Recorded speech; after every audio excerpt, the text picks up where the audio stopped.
So what wakes you up in the morning? My guess is a beep from an alarm clock or a ring from your phone.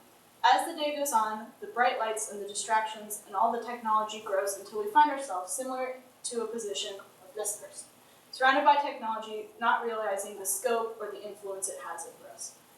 What brought me to this topic that most people overlook is a quote from Jane McGonigal's TED Talk, which states, "Right now we spend 3 billion hours a week playing online games." That statistic is insane, right? That's a lot of time to spend just on games alone. You might think something to the effect of, what is technology doing to us? Or in other words, how have advances in technology influenced modern society and the world? Through my research, I came to the conclusion that despite some negative concerns, technology has positively affected society overall.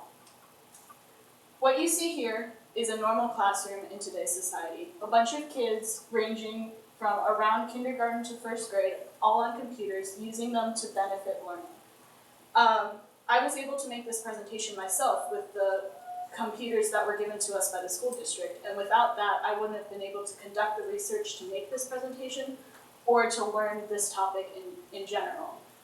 So,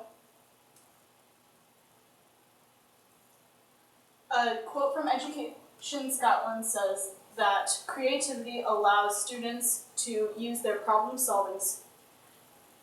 Technology allows students to use their creativity to develop their problem-solving and life social skills so they can better grow up in this technology-filled world.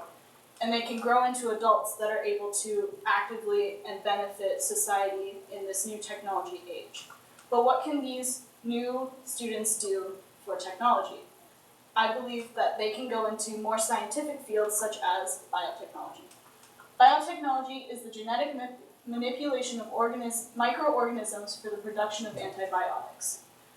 Biotechnology is a relatively new science that allows people to cure certain human ailments such as arthritis, or potentially in the future we could cure big diseases such as cancer with the use of biotechnology.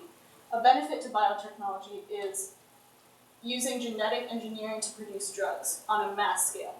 Because of this, we could cure things not only uncurable diseases, but we could cure it at a large scale. Take a look at this graph. This is what biotechnology would benefit us.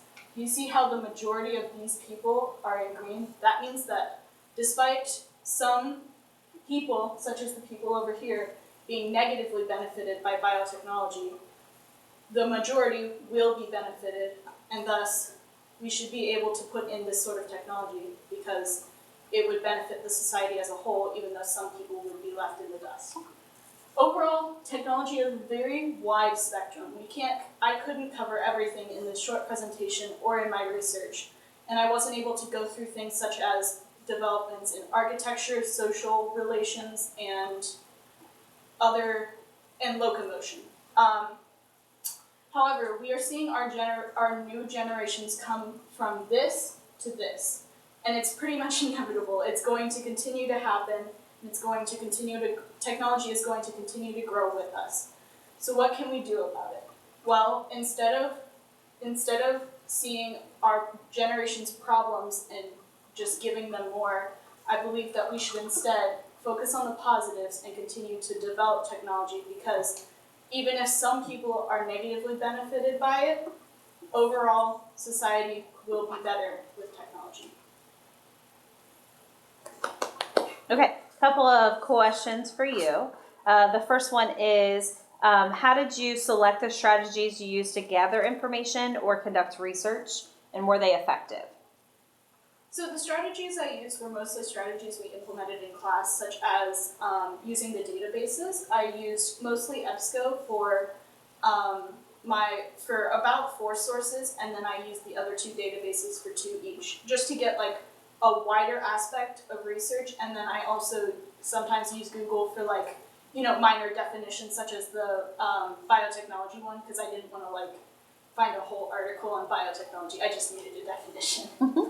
And then do you feel like they were effective? I feel that since I used most of the sources from databases, I feel like they were a lot better than if I had just searched stuff up on Google. But I did have to leave a couple of them out because they weren't credible. Okay. And then your second question is, what advice would you have for other researchers who consider this topic? Try to limit yourself to one form of technology. I was having trouble trying to view the scope of technology as a whole, hence why I mentioned it in my limitations. So if I were to do this again, I probably would have focused on more of social media because that's more of a hot topic today than just the overall impact of technology, because pretty much it's a general thing. We know that our world has gotten to this place because of new technologies.